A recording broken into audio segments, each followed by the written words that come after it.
కాంగ్రెస్ ప్రభుత్వంలో ఆర్టీసీ ఆస్తులను ధ్వంసం చేసి కుదేలు చేసి కబ్జాలు చేసి ఆర్టీసీ ఉద్యోగులు సిఎంఆర్ ఫ్యామిలీ మాల్ ఇప్పుడు మన కేపీహెచ్బిలో ఫిబ్రవరి 10వ తేదీన ప్రముఖ నటి శ్రీలీల గారిచే ఘన ప్రారంభం. ఆత్మహత్య కారణమైన వీళ్ళు ఇవాళ ఆర్టీసీ గురించి మాట్లాడుతున్నారు. అదే కాకుండా పేదవాళ్ళు ఎక్కేది ఆర్టీసీ బస్సులు, అలాంటి బస్సుల రేట్లు పెంచి ఇవాళ ఆడవాళ్ళు బస్సులలో వస్తే తట్టుకోలేకపోతున్నారు. నేను ఒకటే సూటిగా అడుగుతున్నా, ఆర్టీసీ ఫ్రీ బస్ పెట్టొద్దా?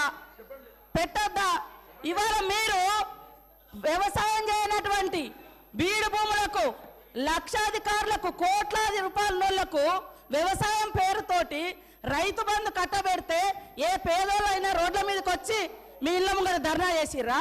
ఈరోజు ఆటోలను ముందు పెట్టి మీ అధికారం రావాలని ఎప్పుడు మీరు సెంటిమెంట్లను వాడుకొని ఒకరిని ముందు పెడతారు, ఆ తర్వాత మీరు వెనక నుంచి వస్తారు. ఇది మీ నైజం.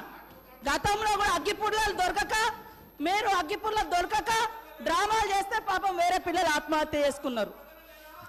అంటే చేయకూడదు అంటారు. మరి మీరు లక్షల రూపాయలు, కోట్ల రూపాయలు ప్రజల మీద, అందరి మీద పన్నులేసి ఆ వచ్చిన ధనము రైతు బంధుల పేరుతోటి ఏ పేద మహిళకు, ఏ పేదోళ్లకు రూపాయి దక్కలేదు.